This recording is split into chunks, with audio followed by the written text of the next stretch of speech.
এই যে সেই পাঁচমিশালি চচ্চড়িটা হয়ে গেছে। এর মধ্যে ডাটা কপির ডাটা আছে, ঝিম, আলু, বেগুন, তারপরে বড়া, ডালের বড়ি, আর এই যে আমার সেই পাতায় রান্নাটা ওই যে খুব সুন্দর হয়েছে। এবারে ছেলে মেয়েদের খেতে দেবো। আর ছেলে মেয়েরা ওই যে আজ পাতায় খেতে চেয়েছে, তাই ওই যে পাতায় দিয়ে দেবো।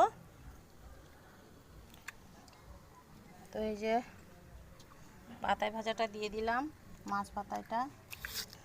আমার ছেলেকে এইখান থেকে এই যে দিয়ে দেবো, ওখানে এই যে এইটার থেকে দিয়ে দেবো তুলে। একটু লেগে গেছে, যায় ওরকম লেগে।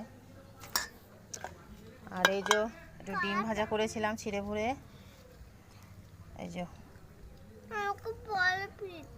দেবো সবাইকে, সব পিস দেবো। তুমি তো মাছ বেশি খাবে, ওই জন্য দিদিকে একটু দিলাম। আর ওই যে চচ্চড়িটা নিয়ে খাবো খানি। এই যে আমার ভাতটাও বেড়ে রেখেছি। তো বন্ধুরা, এই যে আমার ছেলে মাছ খাচ্ছে।